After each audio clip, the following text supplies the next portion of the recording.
Shalom. Shalom. Kurang semangat. Shalom. Ya, kita bersyukur buat pagi hari ini Tuhan masih memberikan kita kesempatan untuk kembali berkumpul beribadah di tempat ini.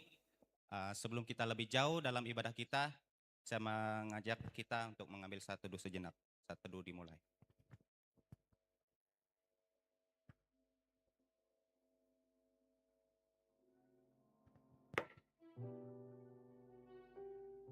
Saat teduh selesai, Jemaat Kapel, besar kasih setia Tuhan dalam kehidupan kita. Sebagai respon dan rasa syukur kita kepada Tuhan, mari kita menyanyi dari buku nyanyian kemenangan iman nomor 7, Besarlah Setiamu.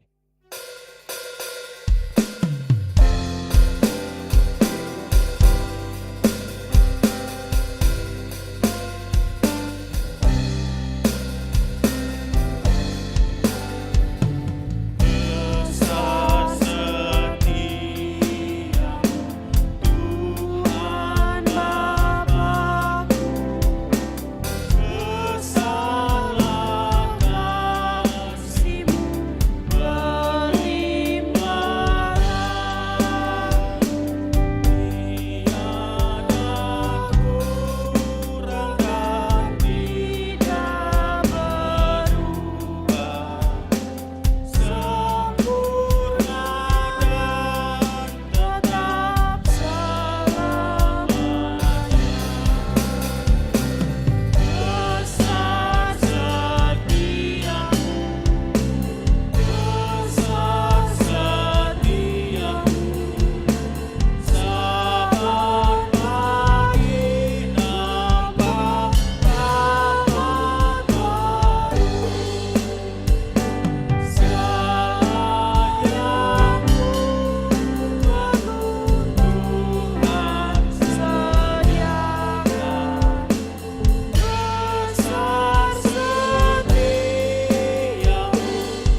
Doa pembukaan akan dibawakan oleh saudari Suci.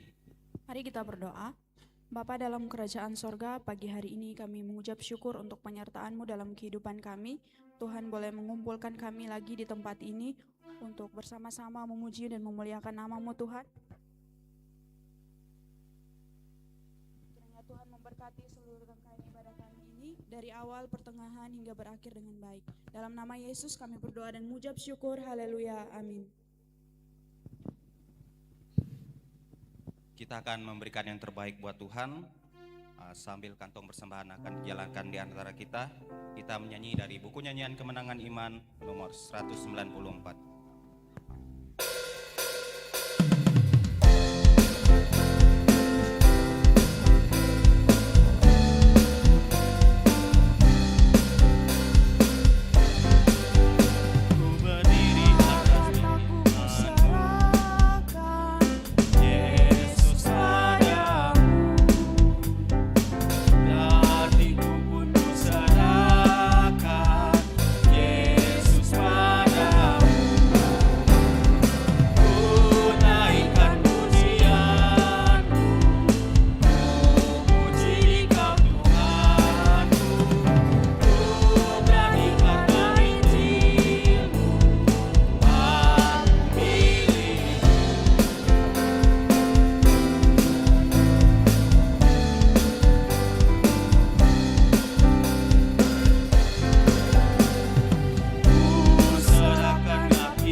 Pagi hari ini kami bersyukur dan pada pagi hari ini kami membawa persembahan.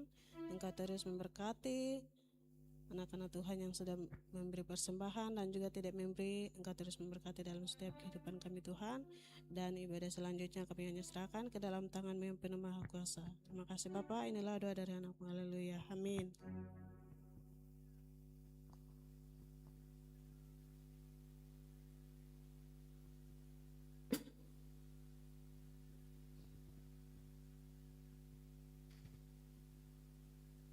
Tiba saatnya kita akan mendengarkan kebenaran firman Tuhan yang akan disampaikan oleh Ibu Pendeta Carolina Kurniati, Sautan MTH. Namun sebelum itu kita menyanyi dari buku nyanyian Kemenangan Iman NKI 27, Ku berdiri atas firman-Mu.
Philip, silakan berdiri.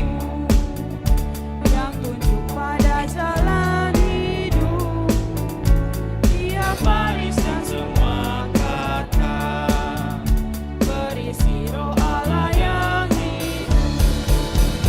Ku berdiri atas firman-Mu, meskipun dunia binasa. Firman Tuhan tak pernah lenyap. Ku berdiri atas firman-Mu. Berdiri atas firman-Mu dan mau tinggal dengan setia. Dia angin topan menembus, selamanya Ia tetap teguh.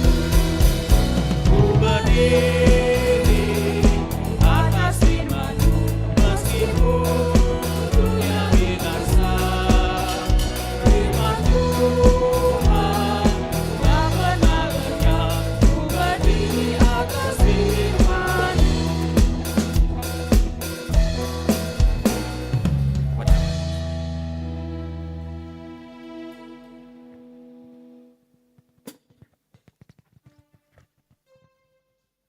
Kita berdoa. Kami bersyukur di pagi hari ini Tuhan atas hari baru yang Tuhan beri bagi kami. Dan lebih ya Tuhan ketika kami boleh Engkau himpunkan satu dengan yang lainnya dalam persekutuan yang menyembah Engkau di pagi hari ini.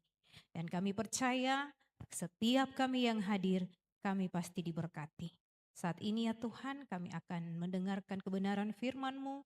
Urapilah kami semua ya Tuhan, baik hamba-Mu yang akan memberitakan maupun setiap jemaat-Mu yang sudah membuka hati dan pikirannya. Jauhkanlah kami dari segala kuasa-kuasa kegelapan, agar pemberitaan firman boleh berjalan dengan baik, nama Tuhan dimuliakan. Dan firman-Mu ini akan menjadi suluh dan pedoman bagi kami menjalani hari-hari kehidupan kami. Di dalam nama Tuhan Yesus Sang Firman yang hidup, kami sudah berdoa pada Bapa di sorga. Amin. Silakan duduk.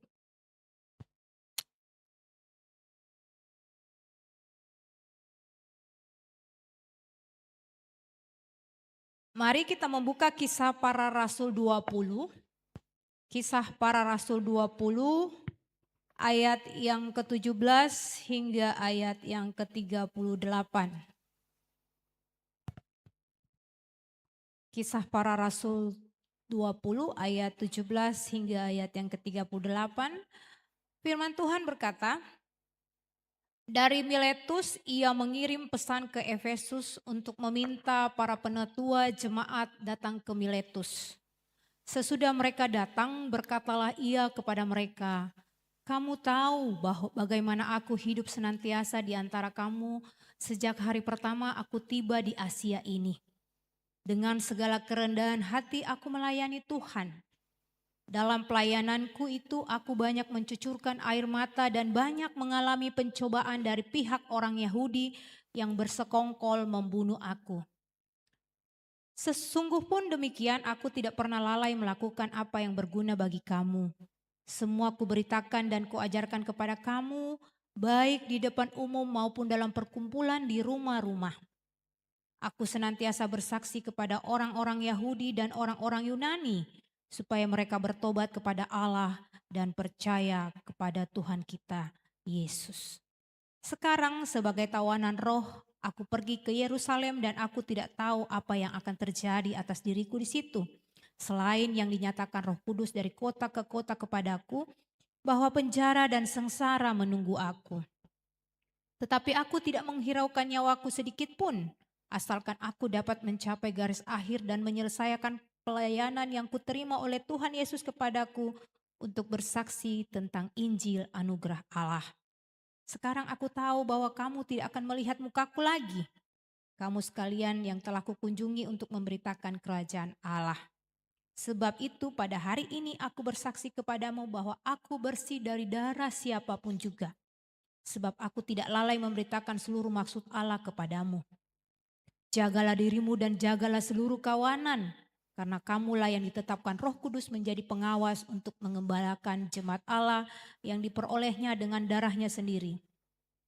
Aku tahu bahwa sesudah aku pergi serigala-serigala yang ganas akan masuk ke tengah-tengah kamu dan tidak akan menyayangkan kawanan itu. Bahkan dari antara kamu sendiri akan muncul beberapa orang, yaitu dengan ajaran palsu berusaha menarik murid-murid supaya mengikuti mereka. Sebab itu berjaga-jagalah dan ingatlah bahwa selama 3 tahun siang malam aku tanpa henti-hentinya menasihati kamu masing-masing dengan mencucurkan air mata. Sekarang aku menyerahkan kamu kepada Allah dan kepada firman anugerahnya yang berkuasa membangun kamu dan menganugerahkan kepada kamu warisan yang ditentukan bagi semua orang yang telah dikuduskannya. Perak atau emas atau pakaian tidak pernah aku ingini dari siapapun juga. Kamu sendiri tahu bahwa dengan tanganku sendiri aku telah bekerja untuk memenuhi keperluanku dan keperluan kawan-kawan seperjalananku. Dalam segala sesuatu telah kuberikan contoh kepada kamu bahwa dengan bekerja keras begini kita harus membantu orang-orang yang lemah dan harus mengingat perkataan Tuhan Yesus. Sebab ia sendiri telah mengatakan lebih berbahagia memberi daripada menerima. Sesudah mengucapkan kata-kata itu Paulus berlutut dan berdoa bersama mereka semua. Menangislah mereka semua terseduh-seduh dan sambil memeluk Paulus mereka berulang-ulang mencium dia. Mereka sangat berduka cita terlebih karena ia mengatakan bahwa mereka tidak akan melihat mukanya lagi. Kemudian mereka mengantar dia ke kapal. Jemaat Tuhan, pembacaan hari ini adalah kisah Paulus yang akan meninggalkan jemaat jemaat Efesus di Miletus ya. Itu adalah percakapan yang sangat mengharukan karena ada kata-kata Paulus yang ya mungkin semua kita ketika kita mengatakan hal itu pasti terbawa mewek gitu ya. Kita berpikir aduh ada apa dengan kata-kata ini. Bahwa Paulus katakan sesudah ini kalian tidak akan melihat mukaku lagi. Seakan-akan sesuatu Paulus merasakan bahwa ada sesuatu yang akan terjadi setelah perpisahan ini yang membuat Paulus tidak akan berjumpa dengan mereka lagi. Ya, simpelnya Paulus mengucapkan kata-kata terakhir walaupun sebenarnya tidak mengetahui situasi apa yang akan terjadi kepadanya. Tetapi yang Paulus sadari pada waktu itu adalah bahwa sudah ada peringatan kepadanya lewat suara-suara Roh Kudus bahwa ada situasi yang tidak baik yang siap ia hadapi. Dalam hal ini di Yerusalem karena ini perjalanan Paulus dari Efesus mau ke Yerusalem, tepatnya di kota Miletus ya, Bapak Ibu dan adik-adik. Nah, kata-kata itu yang sangat mengharukan, sangat membuat sebuah perasaan yang kebersamaan mereka kurang lebih dikatakan tadi 3 tahun. Ya. Nah, dalam jangka perjalanan mereka, kebersamaan mereka, Paulus dan rombongan bersama jemaat-jemaat di situ, para jemaat melihat, umat melihat bagaimana kehidupan Paulus ketika ada bersama-sama dengan mereka dalam pemberitaan Injil. Jadi apa yang kita baca Bapak Ibu dan adik-adik pada pagi hari ini itu ungkapan Paulus kepada orang-orang di Miletus pada waktu itu yang bukan hanya sekedar kata-kata. Kita lihat tadi dikatakan kalian tahu bahwa saya seperti ini, kalian tahu. Jadi bukan hanya sekedar pamer kehebatan dengan hanya sekedar wacana, hanya sekedar kata-kata, hanya sekedar omdo gitu kan. Paulus mengatakan apa yang harus jemaat teruskan, apa yang harus jemaat teladani, apa yang harus jemaat lakukan dalam kehidupan sebagai pengikut Kristus. Kehidupan sebagai orang yang sudah menerima kasih karunia Allah. Ya, kalau kita berbicara tentang orang yang menerima kasih karunia Allah, orang yang sudah diselamatkan berarti hanya satu, bahwa hidup saya hanya untuk Kristus. Nah, Bapak Ibu yang dikasihi Tuhan, kita lihat dulu apa yang Paulus ajarkan atau Paulus nasihatkan kepada orang-orang di Miletus. Pertama, dia mengatakan menjaga diri. Ya, menjaga diri. Menjaga diri itu adalah menjaga seluruh tubuh kita, menjaga seluruh pikiran kita. Baik dalam pikirannya, baik dalam kata-katanya, baik dalam tindakannya. Jadi kehidupan yang Paulus katakan harus menjaga diri itu bukan hanya sekedar tutur kata, berucap yang manis. Bukan hanya sekedar bertindak, tetapi seluruh pikiran kita. Kan dikatakan hati melahirkan kata dan tindakan ya. Jadi Paulus memberikan nasihat yang pertama itu adalah menjaga diri. Yang kedua, jaga kawanan domba. Nah, ini yang selalu kita anggap sebagai sebuah pelayanan. Kita anggap sebagai komunitas persekutuan. Paulus menasihatkan kepada jemaat di jemaat Efesus di Miletus itu bahwa kawanan domba yang ada sekarang ini adalah tanggung jawab kamu. Tanggung jawab setiap pribadi-pribadi yang sudah ditebus, sudah menerima kasih karunia. Jadi saya bukan hanya bertanggung jawab pada diriku tentang keselamatan, tetapi setiap orang yang ada di sekelilingku yang Tuhan anugerahkan, Tuhan amanatkan, Tuhan beri tanggung jawab. Itu adalah bagian dari tugas tanggung jawab sebagai pengikut Kristus. Artinya, jika ada di antara kawanan ini yang menyimpang, tegurlah dalam kasih. Bukan tanggung dosa sendiri. Bukan berarti bahwa itu urusan dia. Toh dia juga yang nanti menerima konsekuensi dari dosanya. Menjaga kawanan domba karena di situ Bapak Ibu tadi membaca bahwa di dalam kehidupan Paulus sudah melihat ada bahaya. Ya, setelah nanti saya pergi dari kalian ada serigala-serigala ganas ya di pembacaan kita tadi. Ada serigala ganas yang menyamar menjadi domba. Tetapi bukan hanya menyamar jadi domba ya, jemaat Tuhan, tetapi menyamar juga jadi gembala. Nah, ini bahayanya. Ada kewaspadaan, ada sesuatu yang membuat Paulus harus menasihatkan kepada mereka bahwa nanti setelah saya pergi dari kalian ada yang menyamar menjadi domba seperti kalian. Tetapi bukan hanya menyamar menjadi domba, tetapi juga ada yang menyamar menjadi gembala palsu. Ini yang perlu kita hati-hati. Ya, sudah banyak bermunculan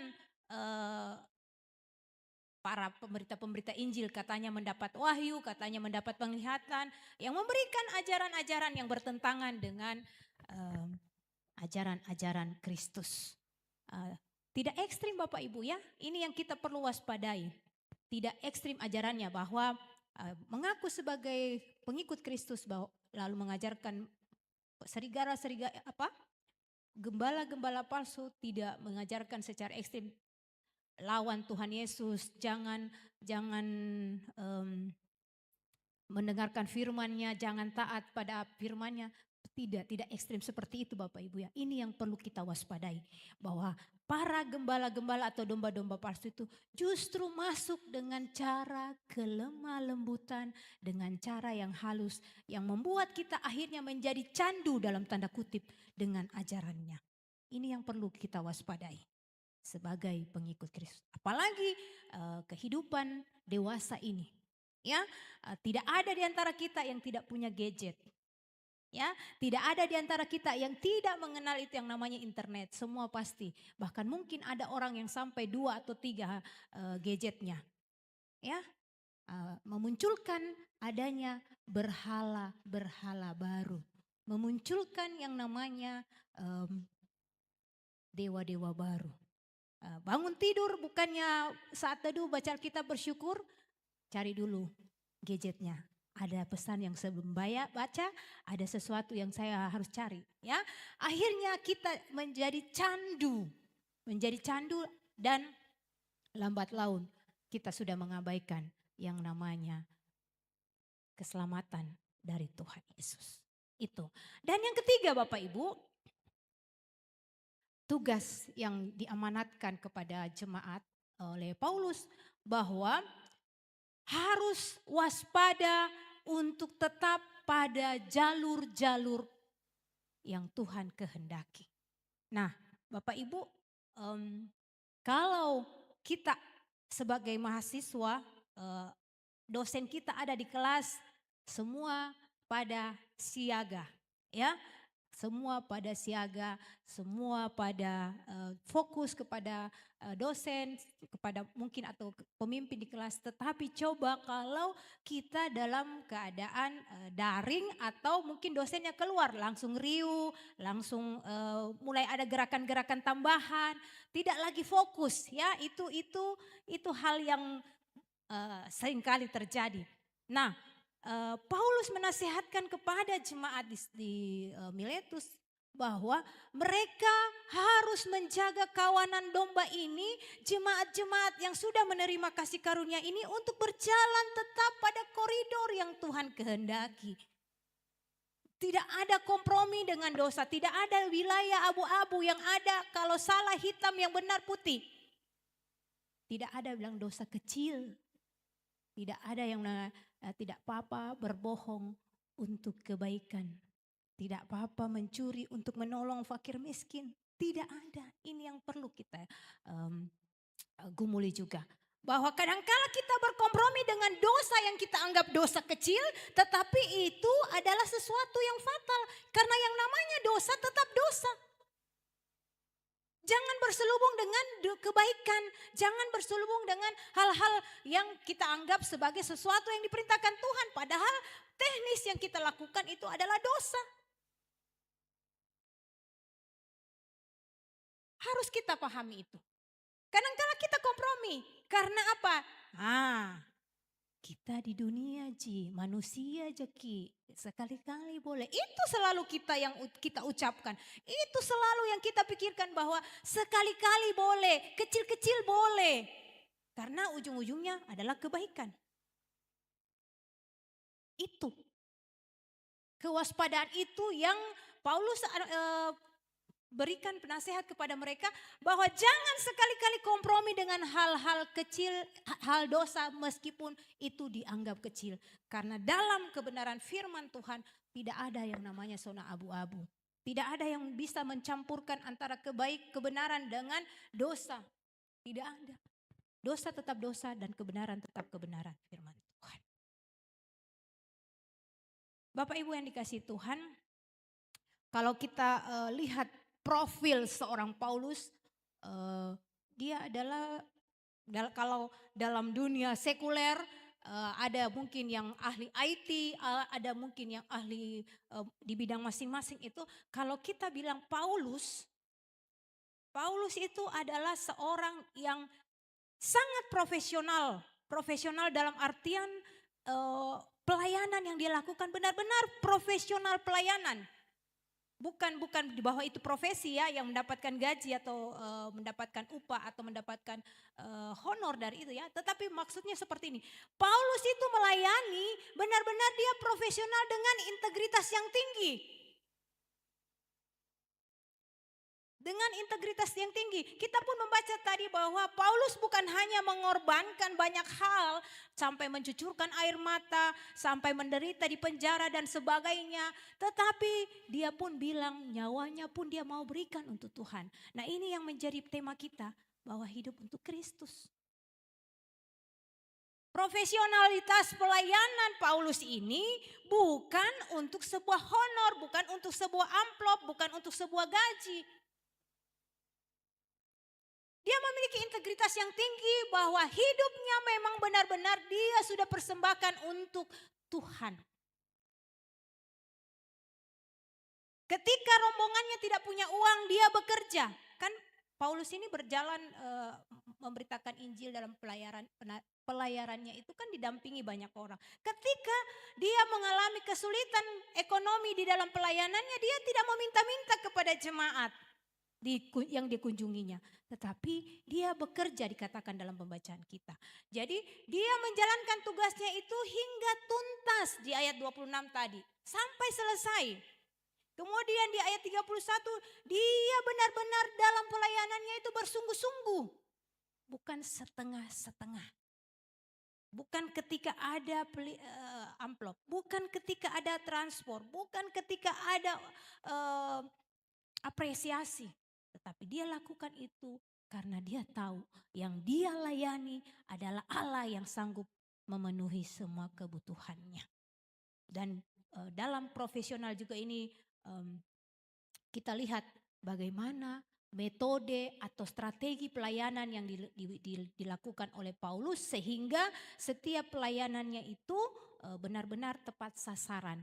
Dia kalau orang berkebutuhan khusus dia melayani seperti apa, kalau kelompok kecil dia melayani seperti apa, kalau jemaat besar dia melayani seperti apa, orang-orang yang membutuhkan pelayanan di luar pelayanan pemberitaan firman tetapi sentuhan kasih, pelayanan diakonia dia melakukan. Jadi profesionalitasnya itu bukan hanya masalah seluruh hidupnya, tetapi juga dia memiliki strategi-strategi atau metode-metode pelayanan yang tepat sasaran.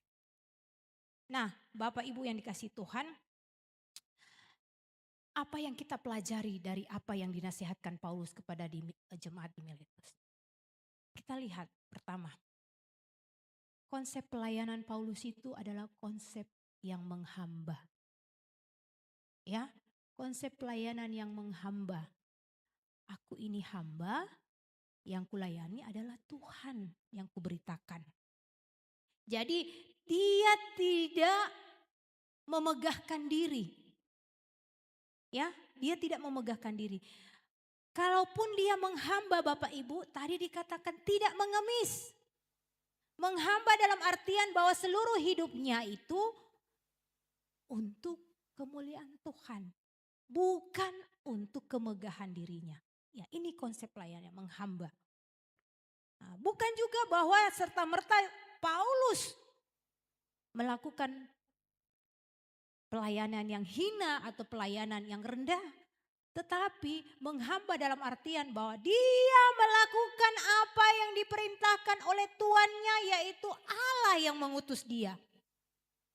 Nah, sekali lagi bahwa konsep dia itu berpikir apa yang diperintahkan Tuhan saya lakukan, Tuhan yang menyediakan, Tuhan yang memperlengkapi, Tuhan yang memberkati.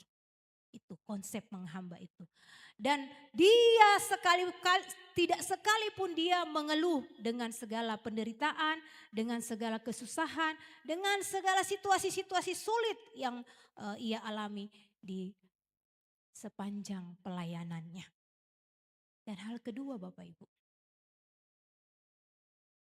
dia melayani bukan untuk menyenangkan hatinya atau untuk menyenangkan hati jemaat yang dilayaninya, tapi untuk menyenangkan hati Tuhan.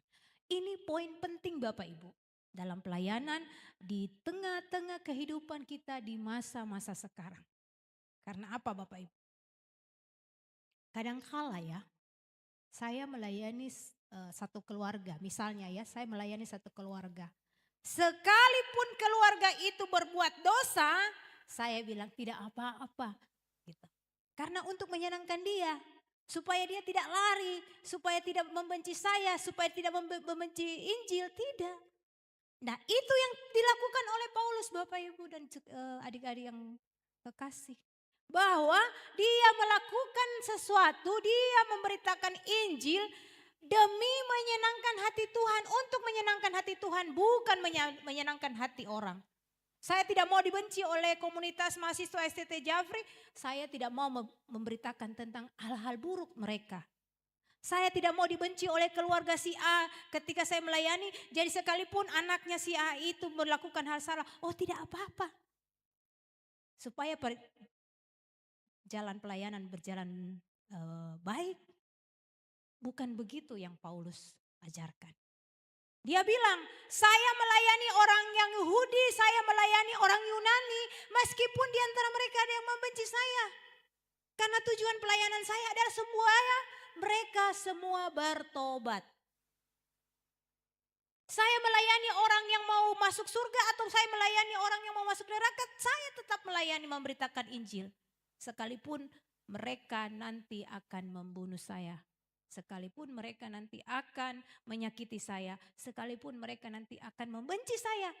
Yang terpenting bagi saya, terpenting menurut Paulus adalah saya menyenangkan Tuhan. Saya memberitakan Injil kepada mereka agar mereka semua bertobat. Kan dikatakan di Alkitab tadi pembacaan kita.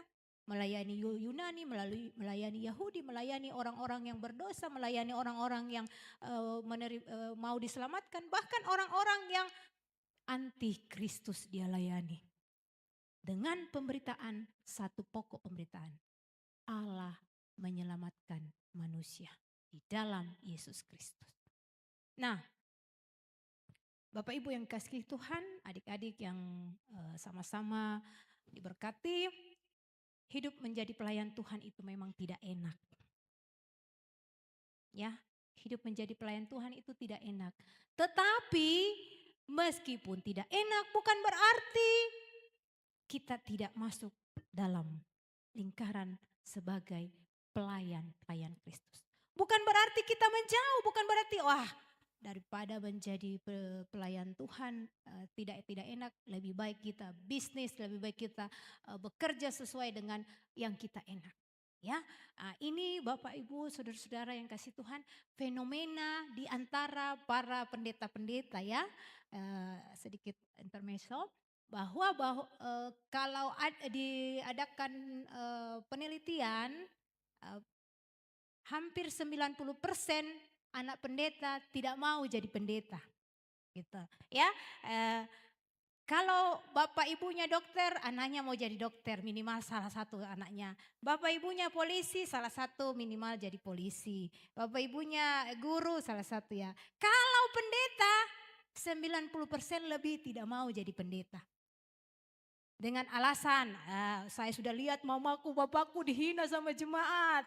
Saya sudah melihat mama bapakku itu bergumul mendoakan jemaat bermasalah sampai mama bapakku kasihan tidak bisa tidur. Saya melihat bagaimana mama bapakku tidak punya uang gara-gara tidak digaji jadi pendeta. Banyak Bapak Ibu alasan anak-anak sekarang yang tidak mau jadi pendeta. Tidak mau mengikuti orang tuanya. Tidak seperti dengan yang profesi-profesi di bidang di dunia sekuler. Jadi guru anaknya ya 3 anaknya bisa minimal 2 lah atau 1 jadi guru. Ada yang ikut bapaknya, ada yang ikut mamanya, tetapi anak pendeta sangat jarang. Karena mereka juga merasakan, ternyata bapakku pendeta jarang di rumah, urus semua jemaat. Di rumah kita kehilangan figur bapak karena bapak lebih banyak mengurus jemaat. Belum lagi, aduh bapak saya mau bayar SPP, aduh kita belum dapat uang, mari kita berdoa sampai berapa hari-hari tidak datang juga itu uang.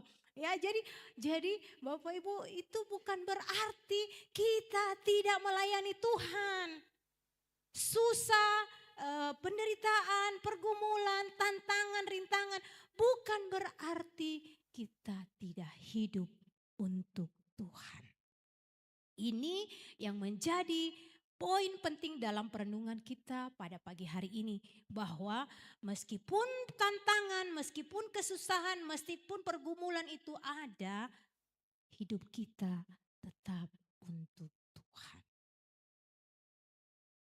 Tenaga kita, pikiran kita, waktu kita, talenta kita, atau apapun perkara kecil yang bisa kita lakukan untuk Tuhan, berikan itu untuk Tuhan. Jika kita diberikan talenta dalam musik, jika kita di dalam talenta mengajar, ataupun hal sekecil senyum bagi mereka yang lagi bergumul, itu punya dampak luar biasa, jadi berkat. Memberikan bahu bagi mereka yang sedang bergumul, atau memberikan waktu untuk mendengarkan keluh kesah atau pergumulan orang, dan kita bisa mendoakan mereka. Itu hal sederhana yang bisa kita lakukan untuk menjadi pelayan Kristus. Karena hidup kita sudah ditebus, berarti hidup kita hanya untuk kemuliaan nama Tuhan. Oleh karena itu Bapak Ibu yang dikasihi Tuhan, pertama, melayani berarti kita mengabdi kepada Tuhan. Melayani berarti kita hidup untuk Tuhan. 24 jam sehari waktu yang Tuhan beri bagi kita. Tidak ada orang yang 23 jam, tidak ada orang yang 25 jam, semua sama. Jadi jangan atasnamakan kesibukan atau apa untuk memberi diri bagi pelayanan. Untuk memberi diri untuk kemuliaan nama Tuhan. Jadi hati, pikiran, seluruh apa yang ada dalam diri kita berikan untuk kemuliaan nama Tuhan. Kehidupan yang dijalani sesuai dengan apa yang diajarkan oleh kebenaran firman Tuhan. Jangan bersembunyi di balik hal-hal yang mungkin akan membuat kita semakin terpuruk. Tetapi tetap berjalan dan membangun hubungan yang erat dengan Tuhan. Lewat doa, lewat persekutuan, lewat apapun yang kita lakukan, di mana kita bisa melihat Tuhan menolong dan menopang kehidupan kita. Yang kedua, pelayanan bukan tanpa hambatan. Hidup untuk Kristus, siap menyangkal diri, siap memikul salib. Tetapi Allah yang kita sembah adalah Allah yang maha kaya, Allah yang sanggup melakukan segala sesuatu dan tidak ada rencana Tuhan dalam hidup kita yang gagal. Kita diciptakan, kita ditebus, kita ditakdirkan untuk menjadi pemenang, untuk menjadi orang yang dipakai Tuhan dengan cara yang luar biasa. Oleh karena itu, gumuli, imani, dan teguhkan firman Tuhan ini dalam kehidupan kita, bahwa sekalipun tantangan besar kita hadapi, sekalipun pergumulan besar kita hadapi, Tuhan yang berperkara. Tuhan memberkati kita dan menguduskan firman-Nya. Amin. Kita berdoa. Segala puji dan syukur hanya bagi-Mu Tuhan, karena Engkaulah yang layak kami puji dan sembah. Kebenaran firman-Mu sudah ditabur di tengah-tengah kehidupan kami di pagi hari ini. Kami yang sudah mendengarkannya, kami memohon kiranya Roh Kudus-Mu mengurapi kami, menuntun dan menyertai kami untuk memahami firman-Mu ini.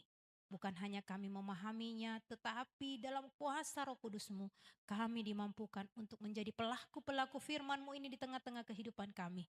Teristimewa, pakai hidup kami untuk kemuliaan-Mu Tuhan. Karena hidup dan kehidupan kami hanya untuk memuliakan nama Tuhan. Segala kuasa-kuasa kegelapan, segala halangan rintangan, kami percaya bahwa Engkau yang berperkara di dalamnya. Dan biarlah kehidupan kami senantiasa berbuah banyak untuk menjadi berkat bagi banyak orang. Kami serahkan kehidupan kami, kerja layan kami di dalam memasuki minggu yang baru. Kami mohon tuntunan dan penyertaan Tuhan, dan biarlah kasih karunia Tuhan selalu menjadi bagian kehidupan kami, melangkah menjalani hari-hari hidup yang Tuhan anugerahkan dalam kehidupan kami. Firman-Mu ini akan menjadi rema dalam kehidupan kami.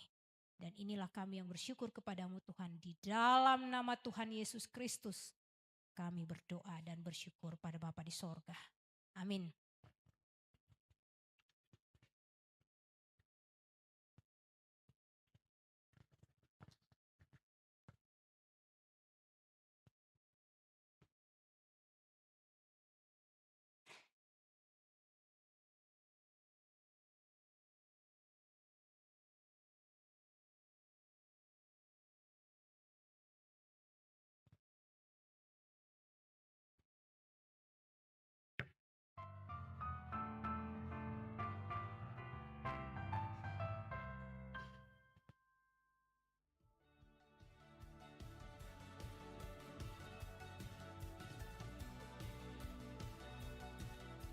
Shalom, selamat pagi Jemaat Chapel. Kami dari Majelis Chapel mengucapkan terima kasih banyak kepada hambanya yang telah menyampaikan firman Tuhan pada pagi hari ini, dan setiap pelayan yang telah melayani pada hari ini. Tuhan Yesus memberkati. Kegiatan Chapel Selasa 26 Mei 2026 adalah paduan suara angkatan, Rabu 27 Mei 2026 adalah libur Hari Raya Idul Adha, Kamis 28 Mei 2026 adalah English Class. Yang akan meninggalkan ruangan chapel terlebih dahulu adalah para dosen dan karyawan. Setelah itu, mahasiswa-mahasiswi yang duduk di sebelah kanan saya, tengah, dan seterusnya. Demikian pengumuman pada hari ini. Terima kasih. Shalom.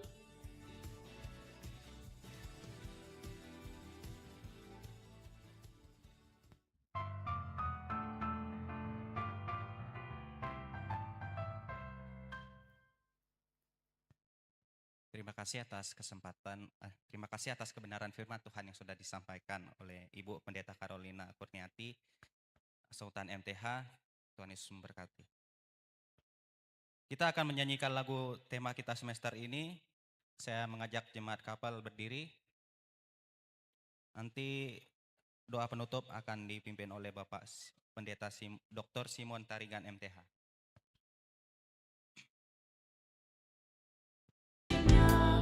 Kasih Allah yang menyelamatkan sampai akhir hidupku.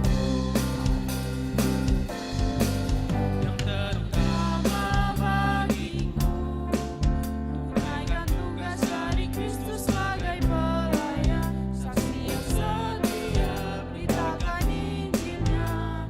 Kasih Allah yang menyelamatkan sampai akhir hidupku.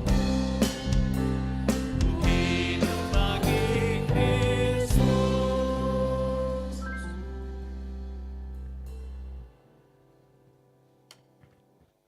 Silakan duduk dulu saudara, saya akan mengambil waktu beberapa menit, 1-2 menit. Yang pertama, salam. Ya, saya pagi ini ingin menjawab beberapa pertanyaan saudara tadi dari bawah. Yang bertanya, kenapa saya sudah lama tidak nampak setiap Senin di kapal.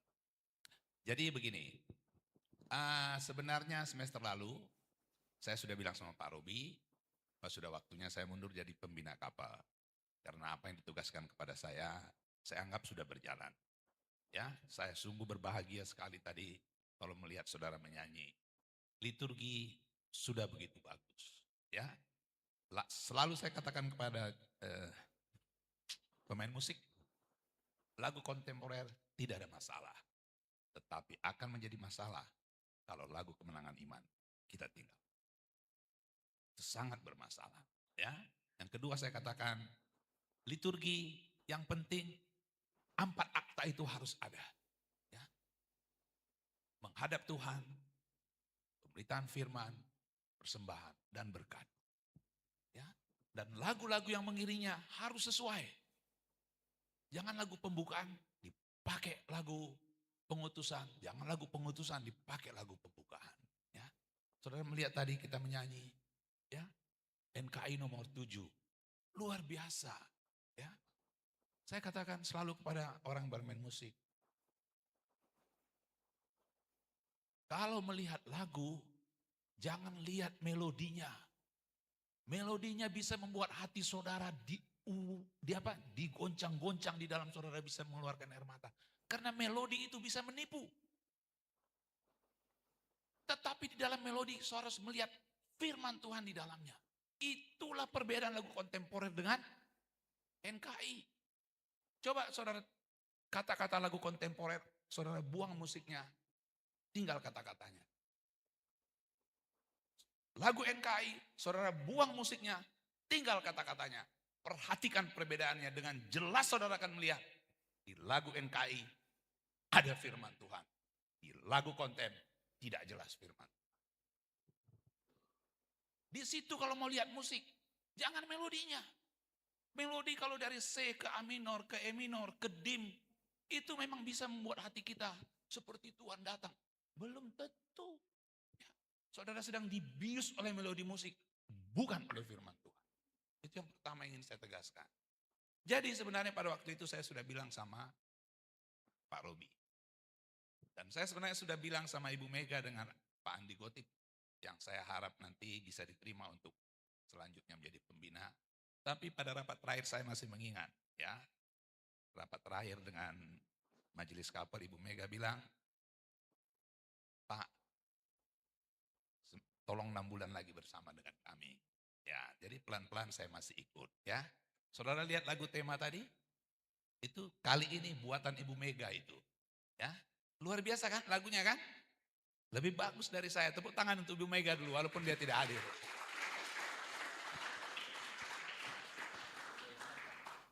Ibu Mega itu satu penyakitnya, dia bilang sama saya selalu terlambat bangun.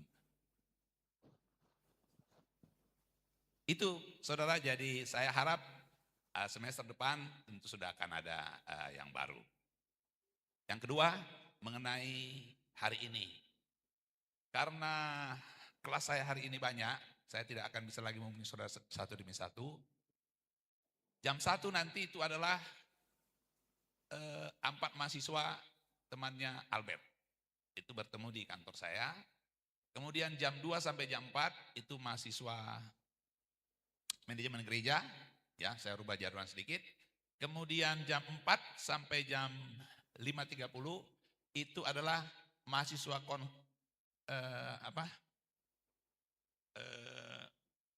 clinical pastoral yang baru praktek di rumah sakit akademis.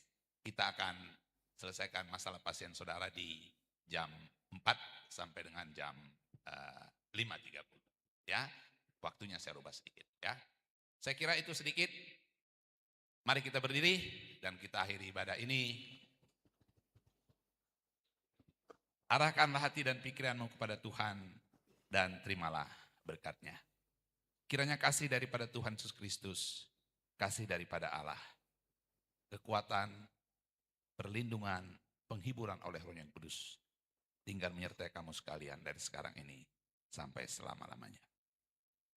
Amin. Silakan duduk kembali. Silakan bersaat teduh.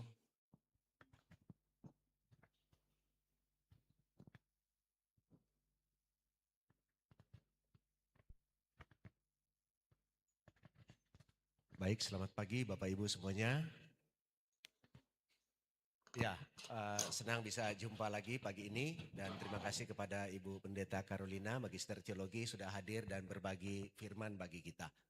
Dan ini penyampaian saja karena meskipun nanti akan ada penyampaian resmi dari akademik ya dan juga mungkin dari Wakil Ketua 2. Tetapi ada hal yang sedang kita gumuli, sebenarnya dari tahun lalu, tetapi Tuhan izinkan untuk dijawab di tahun ini.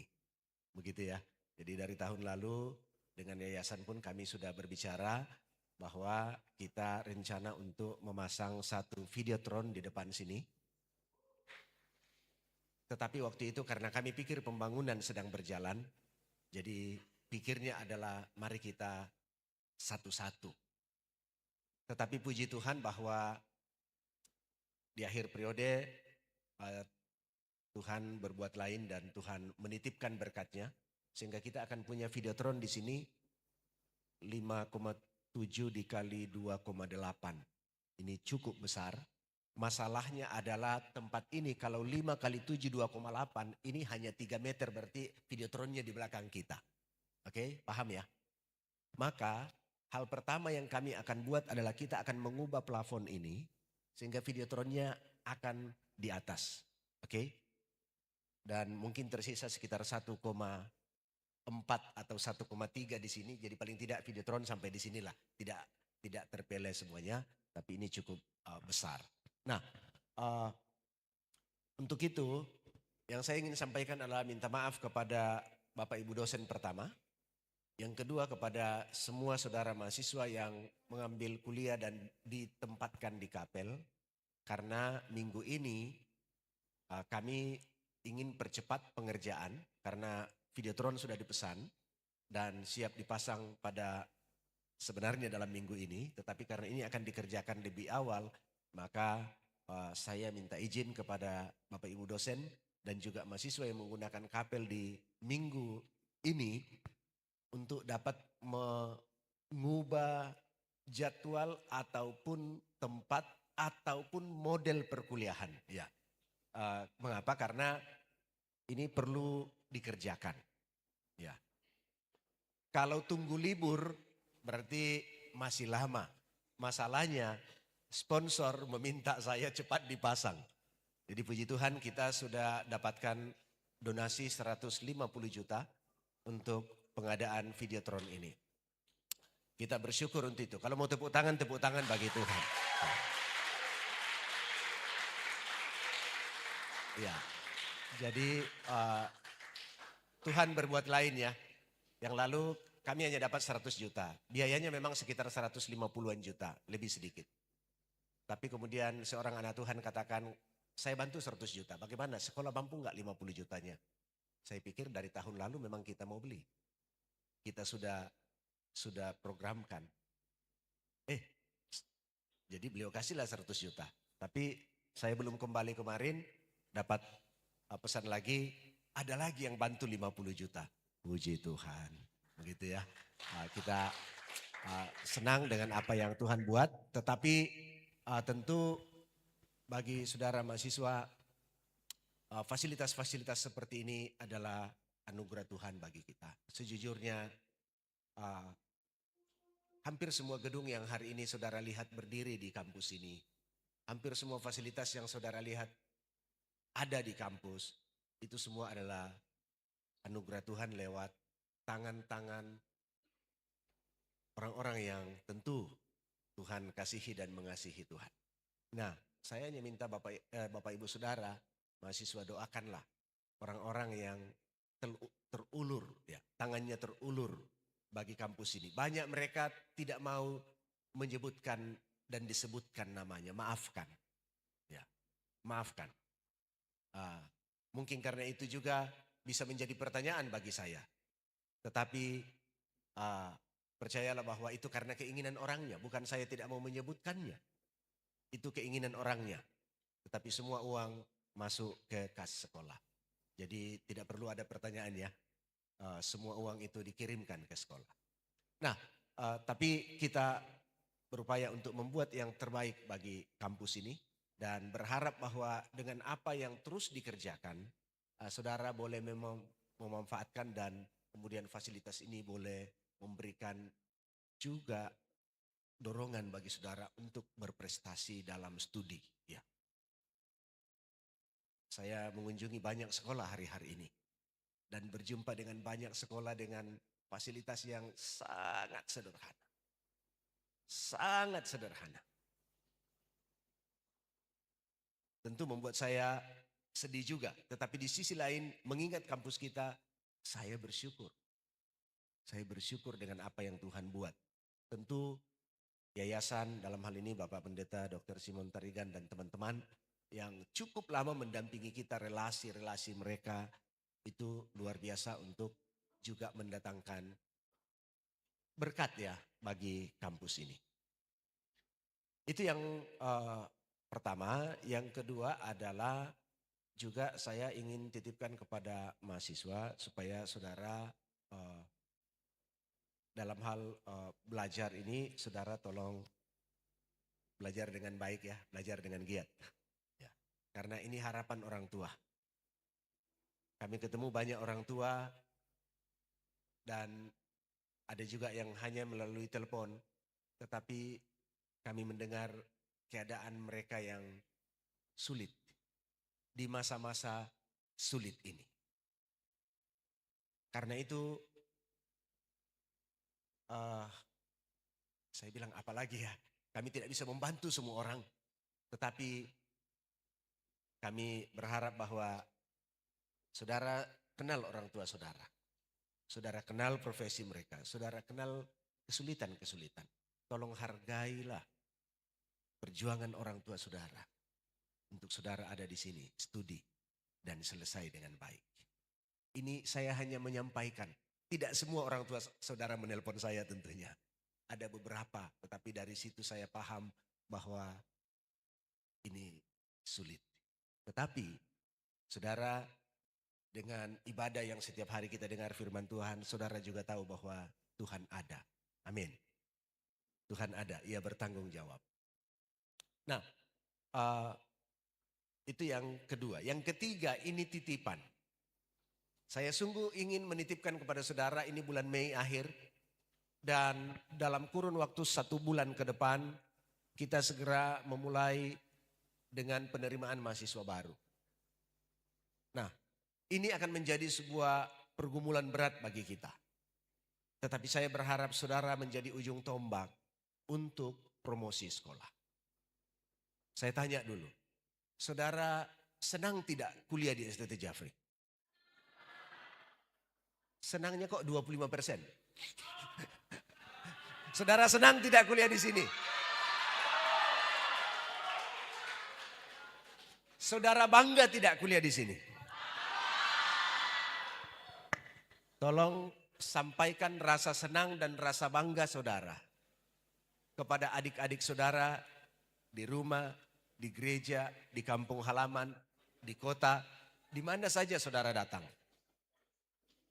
493 sekolah teologi seluruh Indonesia. Kalau dibandingkan dengan presentasi kekristenan, ini adalah sebuah persaingan hidup mati sekolah-sekolah teologi. Tidak kebetulan Tuhan anugerahi kampus kita. Hari ini kita dianugerahi 2 label akreditasi unggul yang tidak semua sekolah bisa mencapainya. Prodi S1 Teologi, akreditasi unggul. Prodi S1 Pendidikan Agama Kristen, akreditasi unggul. Saudara, ini adalah sebuah momentum yang langkah. Bahkan bagi sekolah ini juga pertama kalinya bagi kita boleh mencapai akreditasi yang unggul. Tentu tepuk tangan bagi para dosen saudara Tendik yang luar biasa. Itu tidak lepas dari kerja keras seluruh tim di kampus. Tetapi ini menjadi pertanyaan. Apalah artinya kita unggul kalau kemudian kita tidak punya mahasiswa? Dan ini sekarang menjadi sebuah pertarungan. Maka kalau saya juga sering jalan di daerah-daerah kita, bahkan di kantong-kantong kita sendiri yang adalah pemilik sekolah ini. Di sana begitu banyaknya orang yang berjalan dan menawarkan kuliah gratis. Tetapi mungkin tidak seperti kualitas seperti yang kita tawarkan. Oke. Nah itu sebabnya kami tidak berani menawarkan kuliah gratis, saudara. Kenapa? Karena bagi kampus ini setiap tahun minimal kami butuh 3 miliar untuk operasional dan listrik saja. Sedikitnya 4-5 miliar belanja kita setiap tahunnya. Kalau kami bilang gratis, siapa yang akan menanggungnya? Jadi, bahwa kami mencoba untuk berupaya menekan kuliah kita semurah-murahnya. Menurut ukuran kami ya, bukan menurut ukuran saudara. Ya, itu sebabnya kita masih mensubsidi sekitar 30-40% setiap semester. Tetapi bahwa inilah yang kita buat. Dan kali ini saya sungguh berharap saudara jadilah brosur yang hidup. Kalau saya tidak berani seperti Paulus, kamu adalah surat-surat Kristus yang hidup. Ya kalau itu tetaplah kalian surat Kristus yang hidup. Tetapi jadilah brosur yang hidup dari kampus ini. Oke? Berlombalah setiap angkatan. Ada berapa angkatan yang masih ada? Masih ada 4 angkatan bahkan lebih. Oke? Tantanginlah setiap angkatan ini. Setiap angkatan berlombalah untuk 20 orang. Tidak usah 100 orang. Dan nanti saya akan minta Waket 2, Pak Dr. Yunus ada di belakang. Kami siapkan hadiah lah untuk angkatan. Kali ini angkatan, kalau yang lalu kan ada yang pribadi. Tapi kali ini angkatan.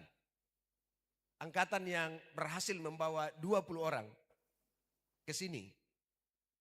Kami janjikan mendapatkan hadiah. Yang tentu menarik. Hadiahnya nanti apa? Nanti kami pikirkan. Tapi sudah pasti itu bukan hanya secari kertas. Oke. Mungkin itu biaya untuk mission trip. Cukup untuk satu mission trip angkatan, mungkin. Oke. Jadi, tapi saudara daftar sendiri ya. Saudara hubungi, saudara tuliskan namanya, saudara pastikan orangnya datang, saudara laporkan. Maka nanti bagi angkatan yang mencapai 20 orang saja. Kalau 4 angkatan dan 20 orang sudah 80 orang. Kalau di sini 5 angkatan dan 20 orang sudah 100 orang. Cukup bagi kita. Oke? Tapi saya tidak mau tahun ini yang datang 20 orang. Itu memalukan bagi akreditasi yang unggul. Untuk 20 orang. Jadi ini sekaligus hati saya yang saya mau sampaikan sebagai doa.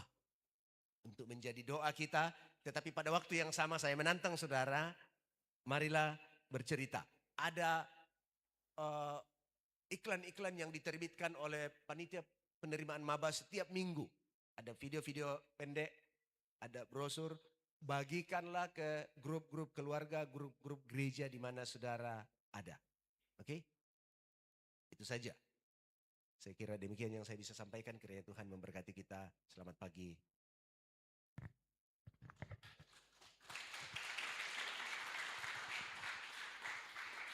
Ibadah kita selesai. Tuhan Yesus memberkati. Shalom.